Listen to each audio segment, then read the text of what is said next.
Good afternoon, and welcome to the Magic Forest. A happy New Year. Wow, don't even know where to start of the of the stories that I've got. I don't know. I don't know where we left off. I think the last time I saw you, I was in a cave on Christmas Day, loving it.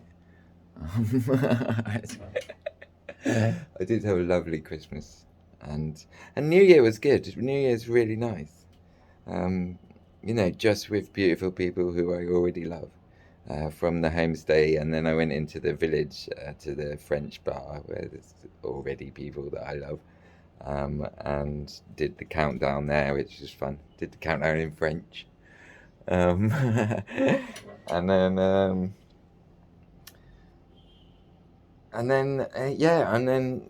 Henry on New Year's Day. I mean, he was fine in the morning. Just dancing and playing with the other dogs in the morning, happy as Larry. And then in the afternoon, he just kind of vomited. But he often vomits because he's always eating trash. And I think that was his always eating trash and shit. And that was his downfall in the end. Um, because I call him Trash Boy. The last thing I said to him was Trash Boy, which is a terrible thing to say.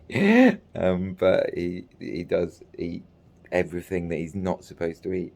Um, and and then so later on, like everybody was having a kind of New Year and stuff, or New Year's Day kind of thing, and we'd done some painting in the afternoon with all lovely people, and the sun was shining. So New Year's Day was beautiful actually, because Henry had just disappeared, and so it wasn't till the evening I was like, he's not in the room. Like, where is he? And because sometimes he does just hang out in the corner just to be alone or something, which is what a lot of dogs do. But then and he'd got in under, so everyone was looking for him, and then he'd got in under there's like a cinema hut, and he'd got in under there, and like so somebody said, oh, he's over here, he's under the hut. And it was so low, like I could just get my arm in, I couldn't get my head in, and I just could reach him, and then I was like, he's dead. And so then I just went and tried to deal with that for a bit, and um, then we decided to get him out later because I wanted to just be prepared. But then they got him out and they put him on a glass table and it looked so beautiful, and everybody come and just put flowers on top of him. And he was beautiful in life and he was beautiful in death. Um, but it's when there's like when that fire in their eyes goes out, it's just heartbreaking. Um, but I mean, with and one reason why people have dogs and why you should have dogs in the family is to teach people about loss and grief, so that they have the skills to be able to cope with it when it happens to someone dearer. Because dogs do live short lives, so they're always going to die. Um, but poor little Henry didn't make it till 3. Um, but then some dogs that I've loved as well, like Molly, a little bulldog we used to have. She stole my heart. She only lived a short life, and um, almost like they're such lovely dogs that they did what they needed to do in such a massive way. They put so much love into their short life that their job had been done.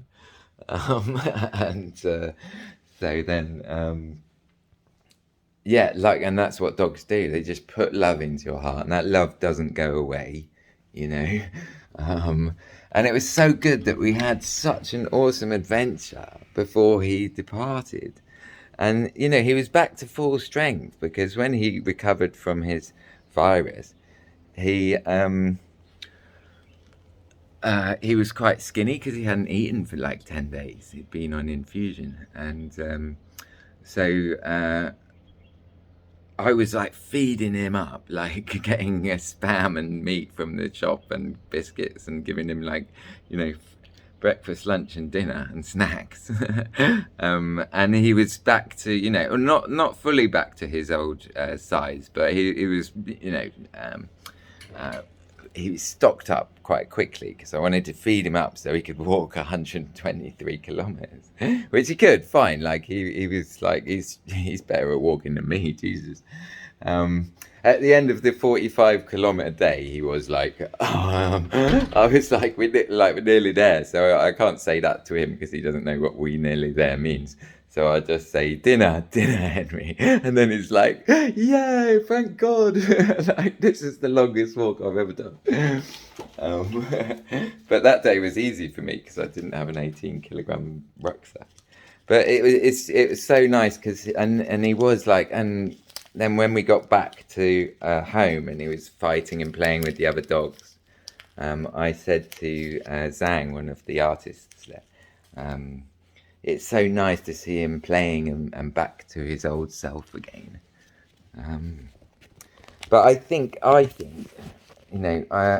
the time I didn't even want to know why, because there's no point wondering why. Chamomile tea, chamomile tea. The only thing I've got in this house is chamomile tea. This is a weird little house. It's cool though. It's cool. It's an A-frame. An A-frame is something that I needed to look at. So I'm working. Oh no, but that's not the real reason I'm here is another story because I was finishing the dog story. But I guess, Henry, I do miss him. Like, but that's the other thing. Like, Henry is none the wiser. Henry doesn't know that dogs are supposed to live till 12 years old. Henry's none the wiser, and the day that he died, he had a wonderful morning, and so I think he did well. And so Henry's none the wiser, but it's only me that misses him, So it's only me, and then therefore it's only self-pity, really, and self-pity is something that you need to be able to learn to overcome, really.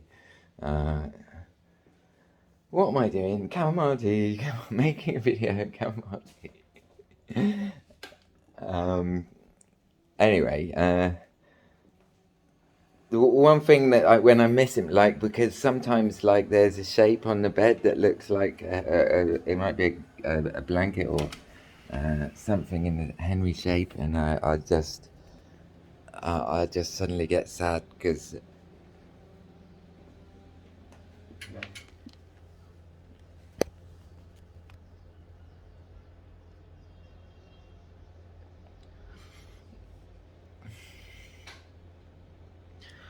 but he was such a good boy, and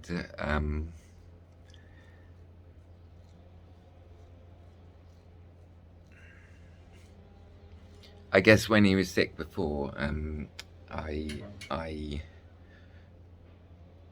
did kind of semi-prepare for his loss because the vet said it was 50-50. But I think that's what happened. I think even though he recovered physically, I think that the virus must have got into one of his vital organs.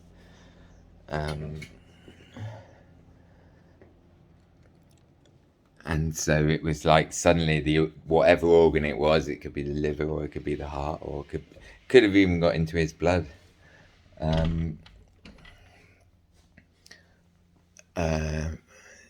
Just suddenly gave up, like almost like that. So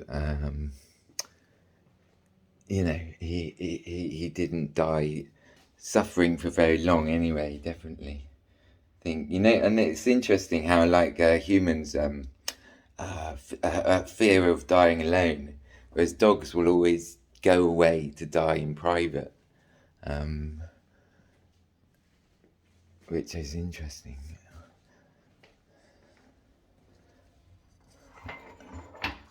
I don't know. Ooh, a bit deep. But I think you do have to prepare yourself for death. And actually, I saw on the BBC News the other day that they were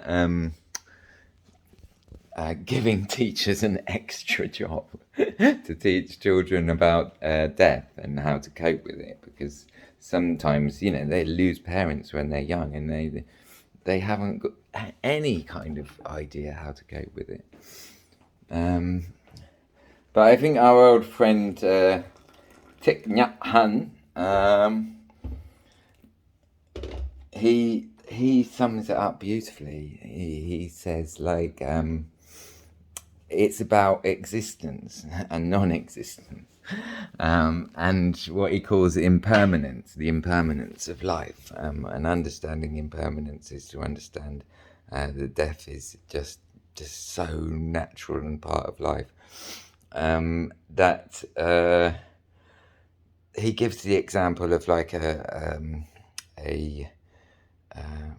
acorn, and he said, if an acorn changes into an oak tree, does that mean that the acorn lived or the acorn died? And